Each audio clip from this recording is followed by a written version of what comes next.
کی پرہیزگار عبادت گزار تھا. حضرت عمر فاروق اعظم بھی اس کی عبادت پر تعجب کرتے تھے. جوانی میں عبادت کر لو، جوانی گئی تو پھر وہ عبادت کی لذت ہم چاہ کر بھی نہیں پا سکتے.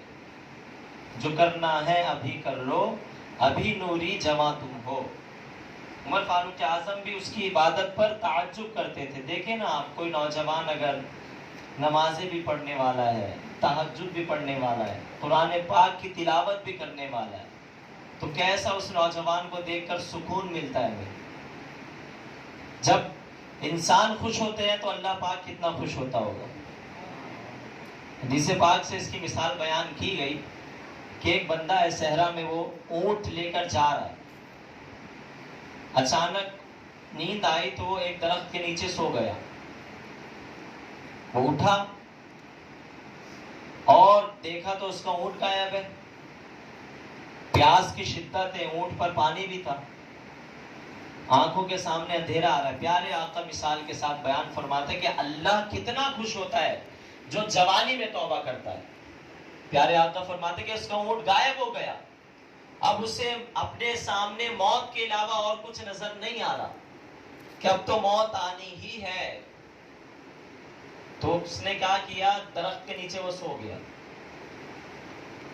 پھر وہ اٹھا تو دیکھا سامنے اونٹ ہے. اس کا اونٹ واپس لوٹا دیا گیا.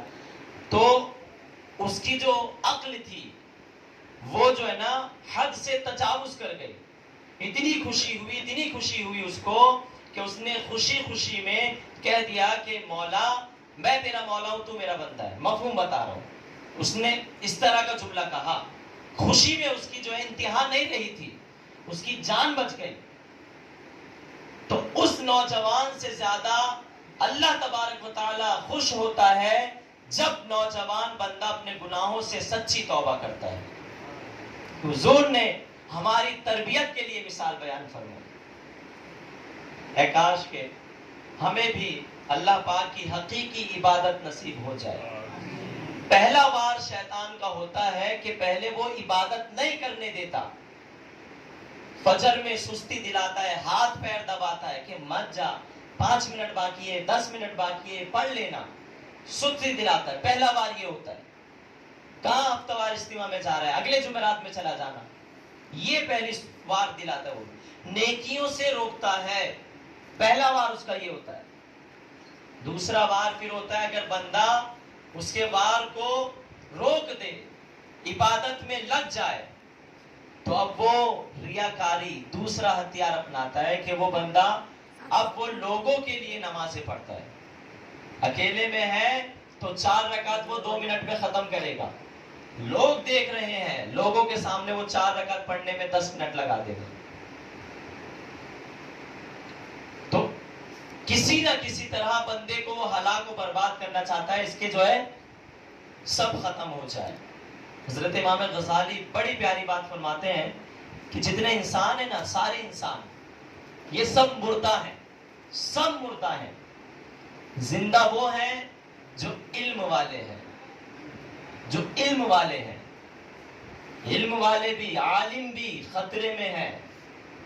فائدے میں وہ ہے جو اخلاص والے ہیں.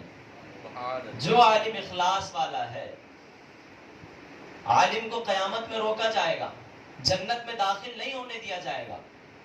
جو عالم بعمل ہوگا، اللہ فرمائے گا کہ جس جس کو پہچانتے ہو سب کو اپنے ساتھ جنت میں لے جاؤ. جو عالم بعمل ہوگا، جو اپنے علم پر عمل کرنے والا ہوگا. لیکن اشد عذابا یوم القیامہ، عذاب سب سے سخت اس عالم کو دیا جائے گا کہ اس کے علم سے دوسرے نے تو فائدہ اٹھایا لیکن وہ خود بعمل نہیں تھا. سب سے سخت عذاب اس عالم کو دیا جائے گا، مار پڑے گی. بہرحال تو عالم بھی جو خسارے میں، فائدے میں وہ ہے جو اخلاص والے ہیں. اخلاص والے بھی نقصان اٹھانے والوں میں سے ہے. فائدے میں وہ ہیں جو ریاکاری سے آزاد ہے. ریاکاری سے جو آزاد ہے، دکھاوے سے آزاد ہے. کیونکہ بندہ عمل کر لیتا ہے، بسا اوقات اخلاص بھی پیدا ہوتا ہے، آنکھوں سے آنسو بھی نکلتے ہیں، لیکن پھر دل میں پیدا ہوتا کہ یہ آنسو جو ہے نا کوئی بندہ دیکھ لے اور پھر کہے کہ یار یہ خوف خدا میں رونے والا ہے. اللہ اکبر. ریاکاری بندے کے جسم میں ایسے داخل ہوتی ہے کہ سیاہ رات میں کالی چٹان پر ایک چیوٹی، کالی چیوٹی چل رہی ہو، اس کی چال سے بھی زیادہ باریک ریاکاری ہے. قیامت میں جب نامہ اعمال کھولا جائے گا تو اس کے اعمال میں سے وہ نمازیں، وہ روزے، وہ حج، وہ زکوٰۃ غائب ہوں گے جو اس نے لوگوں کے دکھاوے کے لیے کیا تھا. وہ سب لکھے ہوئے نہیں ہوں گے. اللہ فرمائے گا جن کے لیے کیا تھا ان سے جا کے جزا لے لو، ان سے جا کے بدلہ لے لو. تو ہم کہاں جائیں گے؟ لوگ ہمیں کیا فائدہ دیں گے؟ مزہ نہیں ہے لوگوں کے لیے عبادت کرنا، نہیں دے سکتے کچھ فائدہ. عبادت کرو تو للہیت ہو، اخلاص ہو، کام وہ لے لیجئے تم کو جو راضی کرے، ٹھیک ہو نام رضا تم پہ کروڑوں درود. اپنے دل کا ہے انہی سے آرام، سونپے ہیں اپنے انہی کو سب کام. لو لگی ہے کہ اب بستر کے غلام چاہ رہے درد رضا کرتے ہیں. اللہ اکبر. بس انہیں جانا انہیں مانا، نہ رکھا غیر سے کام. لوگوں سے ہمیں کام ہی نہیں ہے. ہمیں تو اللہ اور اس کے رسول کے لیے عمل کرنا ہے، اللہ اور اس کے رسول کو راضی کرنا ہے. دنیا میں کیوں بھیجا گیا ہے؟ کیوں بھیجا گیا ہے؟ اللہ فرماتا ہے الذی خلق الموت والحیات لیبلوکم ایکم احسن عملا، کہ اللہ نے حیات اور زندگی کو اس لیے پیدا کیا کہ تاکہ جانچ ہو کہ تم میں سے کون اچھے عمل کرتا ہے. تو اچھے اعمال کریں، آپ زندگی گزارے نیکیوں میں. اس کے علاوہ ہمارے پاس کوئی دوسرا آپشن نہیں ہے. دو راستے ہیں، جنت ہے، دوزخ ہے. عقل مند وہی ہے جو جنت کا راستہ اختیار کرے. اس نوجوان کی عبادت پر عمر فاروق اعظم تعجب کرتے تھے. وہ نوجوان نماز عشاء مسجد میں ادا کرنے کے بعد اپنے بوڑھے باپ کی خدمت کے لیے جایا کرتا تھا. یہ بھی عبادت ہے نا. آج شادیاں ہو گئی نوجوانوں کی تو وہ اپنی بچوں کی امی کو لے کر الگ ہو گئے. ماں باپ کا پتہ ہی نہیں کیسا چل رہا ہے، کیسا ہوگا. بوڑھے باپ کو چھوڑ دیتے ہیں. یاد رکھیں یہ سب عبادتیں منہ پر ماری جائے گی اگر ماں باپ ناراض ہے تو. اللہ اکبر. کوئی عبادت قبول نہیں ہوگی ماں باپ اگر ناراض ہے تو. بہرحال اس کا الگ ٹاپک ہے. تو وہ نماز بھی پڑھتا تھا، عبادتیں بھی کرتا تھا اور اپنے باپ کی، بوڑھے باپ کی خدمت بھی کرتا تھا. راستے میں ایک خوبصورت عورت اسے اپنی طرف بلاتی تھی. سب سے خطرناک فتنہ، سب سے خطرناک فتنہ اگر ہے تو وہ عورت ہے. مسلمانوں کی جو حالت آج غیر ہوئی ہے، جو مسلمان پستی کی طرف جا رہا ہے، اس کی ایک بہت بڑی وجہ یہ عورت ہے. لوگ بے حیائیوں میں، فحاشی میں، عریانی میں، گندگیوں میں مبتلا ہوتے جا رہے ہیں. اللہ اور اس کے رسول کے فرمان کو پسے پشت ڈال کر، بھلا کر گناہوں کی مستی میں مست ہے. پتہ نہیں کہاں جا رہی ہماری قوم. عورت سب سے بڑا فتنہ ہے. اللہ اکبر. لیکن یہ نوجوان اس پر توجہ نہیں دیتا تھا. وہ عورت بلاتی تھی لیکن وہ توجہ نہیں دیتا تھا. بغیر توجہ دیے وہ نگاہیں جھکائے گزر جاتا تھا. اللہ اکبر.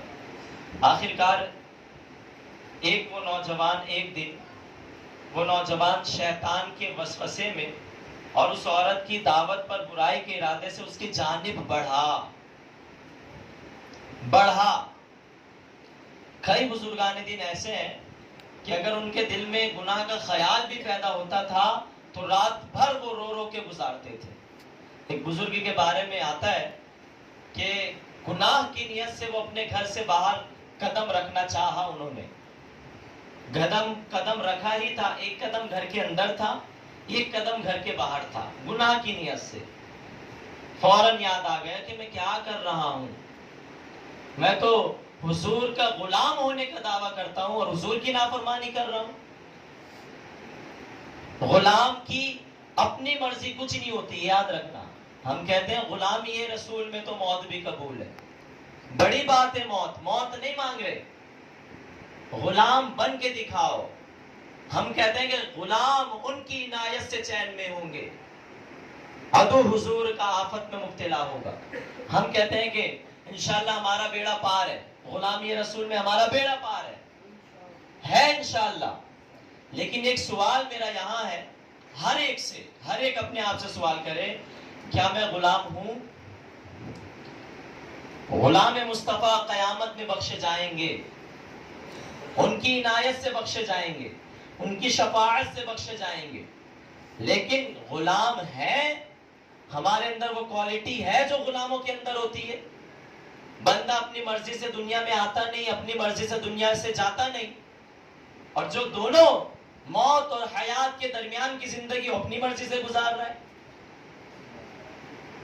غلام کی نجات ہے، لیکن سوال یہ ہے کہ ہمارے اندر غلامیت کا جو ہے وہ صلاحیت ہے، وہ اسکل ہے ہمارے اندر، جو علامت غلاموں کی بتائی گئی ہے کہ جب بھی اذان دی جائے غلام ہے، رسول کا غلام ہے تو فوراً نماز کے لیے آ جاتا ہے.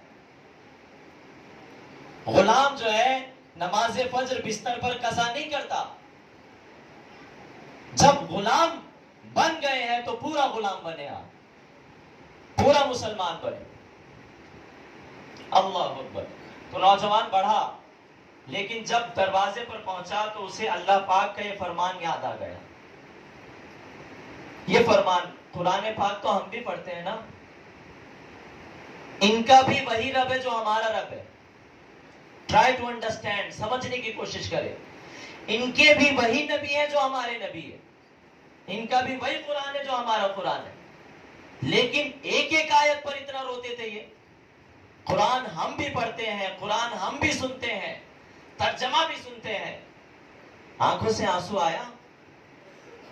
قرآن پاک کی آیت، پورا قرآن پڑھ لیا بندے نے ترجمے کے ساتھ، تفسیر کے ساتھ، نہیں گرا آنسو.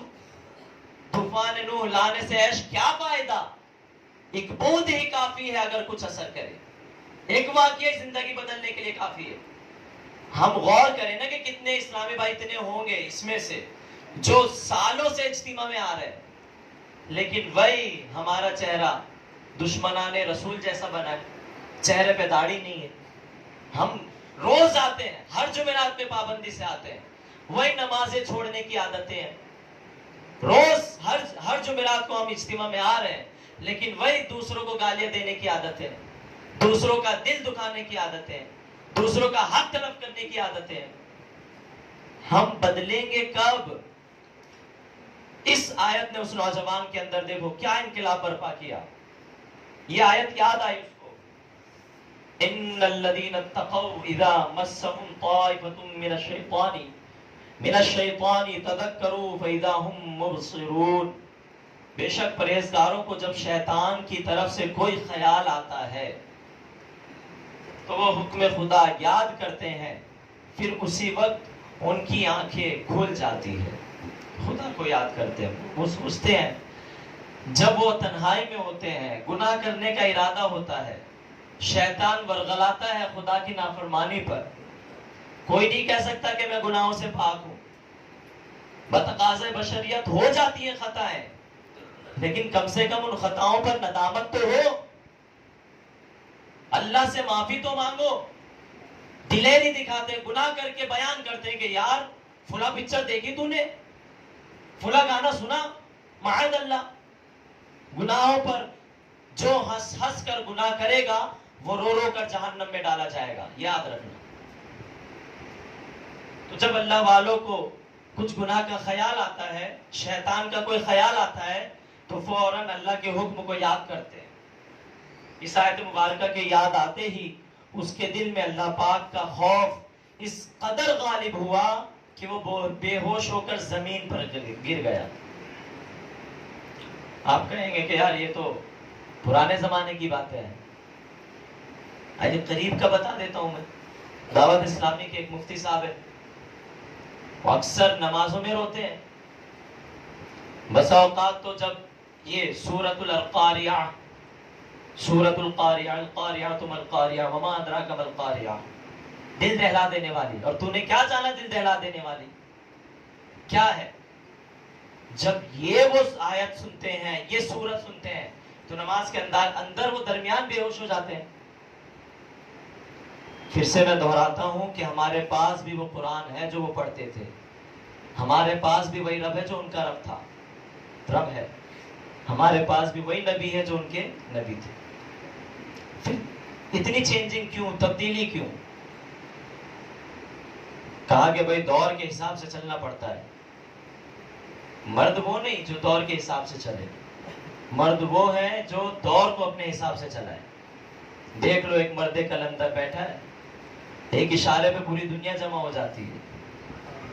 تو خدا سے ڈرنا شروع کرو، دیکھو اللہ کی مخلوق کیسے تمہارے گرد جمع ہوتی ہے، حقیقی خوف تو لاؤ۔ تو وہ نوجوان زمین پر بے ہوش ہو کر گر گیا۔ جب یہ بہت دیر تک گھر نہ پہنچا تو اس کا بوڑھا باپ اسے تلاش کرتا ہوا وہاں پہنچا اور لوگوں کی مدد سے اسے اٹھوا کر گھر لے آیا۔ ہوش آنے پر باپ نے تمام واقعہ پوچھا۔ نوجوان نے پورا واقعہ بیان کر کے جب اس آیت پاک کا ذکر کیا تو ایک مرتبہ پھر اس پر اللہ پاک کا شدید خوف غالب آ گیا۔ اللہ اکبر۔ ایک بار پھر اس نے ایک زوردار چیخ ماری اور اس کا دم نکل گیا۔ اس نے کچھ کیا نہیں تھا، عورت نے بلایا تھا تو اس کی طرف اس کی توجہ ہوئی تھی، برے ارادے سے اس کی طرف بڑھا تھا، بس یہ خوف یاد آ گئے۔ ہم تو یار ہمارا جو آغاز ہے دن کا وہ گناہوں سے ہو رہا ہے۔ بھائی آفس میں جانا ہے، الاؤڈ نہیں ہے یہ۔ صبح اٹھتے ہی شیر شروع، صبح اٹھتے ہیں 10 بجے، نماز فجر کہاں ہے؟ غائب ہو گئی۔ میرے آقا فرماتے ہیں کہ کافر اور مسلمان کے درمیان نماز چھوڑنے کا فرق ہے بس۔ کافر نماز چھوڑ دیتے ہیں، کافر نماز نہیں پڑھتے، مسلمان نماز پڑھتے ہیں۔ نماز کو تو ہمارے خطیب امام سمجھا کے تھک گئے۔ ابھی کوئی نیو مووی آ جائے تو بھی پورا تھیٹر بھر جائے گا۔ حالانکہ یہ سب جو ہے شیطان کے ہتھیار ہیں، سمجھیں آپ۔ نمازیں پڑھے، روزے رکھے، خدا کی عبادت کرے۔ تو کیا ہوا؟ وہ نوجوان جو ہے ایک دو زوردار اس نے چیخ ماری اور اس کا دم نکل گیا، مر گیا، وہ انتقال ہو گیا۔ راتوں رات ہی اس کے غسل اور کفن دفن کا انتظام کر دیا گیا۔ صبح جب یہ واقعہ امیر المومنین حضرت عمر فاروق اعظم کی خدمت میں پیش کیا گیا تو آپ رضی اللہ تعالیٰ عنہ اس کے باپ کے پاس تعزیت کے لیے تشریف لے گئے۔ آپ نے اس سے فرمایا ہمیں رات کو ہی اطلاع دینی چاہیے تھی۔ نوجوان، مبارک نوجوان جس کا انتقال خوف خدا سے ہوا ہے، ہمیں رات کو اطلاع دینی چاہیے تھی، ہم بھی اس کے جنازے میں شریک ہو جاتے۔ اس نے عرض کی اس کے باپ نے کہ امیر المومنین آپ رضی اللہ تعالیٰ عنہ کے آرام کا خیال کرتے ہوئے مناسب معلوم نہیں ہوا ہمیں، آپ آرام فرما رہے تھے۔ تو پھر عمر فاروق اعظم اٹھے اور فرمایا کہ اس کی قبر پر مجھے لے کر چلو۔ چنانچہ وہاں پہنچ کر آپ رضی اللہ تعالیٰ عنہ نے یہ آیت مبارکہ پڑھی، وَلِمَنْ خَافَ مَقَامَ رَبِّهِ جَنَّتَانِ، اور جو اپنے رب کے حضور کھڑے ہونے سے ڈرے، خدا کی بارگاہ میں آئے نا تو ڈرتے ہوئے آئے۔ نماز ہم پڑھتے ہیں، کیا پڑھتے ہیں؟ سلام پھیرنے تک ہمارے پورے آفس کا حساب ہو جاتا ہے، کس کو کتنا دینا ہے، کس سے کتنا لینا ہے۔ نماز کا کچھ خیال اللہ کی رضا کے لیے تو ہے ہی نہیں۔ حضرت علی رضی اللہ تعالیٰ عنہ کے بارے میں آتا ہے کہ جب نماز کا وقت ہوتا تھا نا تو آپ کے چہرے کا رنگ تبدیل ہو جاتا تھا۔ اگر آپ کو بول دیا جائے یہ زندگی کی آخری نماز ہے، کیسے پڑھو گے بتاؤ؟ کیسے پڑھو گے کہ اس کے بعد مسجد سے باہر جاؤ گے تو موت آ جائے گی؟ کیسے پڑھو گے وہ نماز آپ؟ تو علماء فرماتے ہیں کہ ہر نماز کو اپنی زندگی کی آخری نماز سمجھ کر ادا کرو، نماز سمجھ کر ادا کرو کہ یہ میری زندگی کی آخری نماز ہے۔ تو نماز پڑھیں گے انشاءاللہ۔ للہیت کے ساتھ پڑھیں گے انشاءاللہ. انشاءاللہ.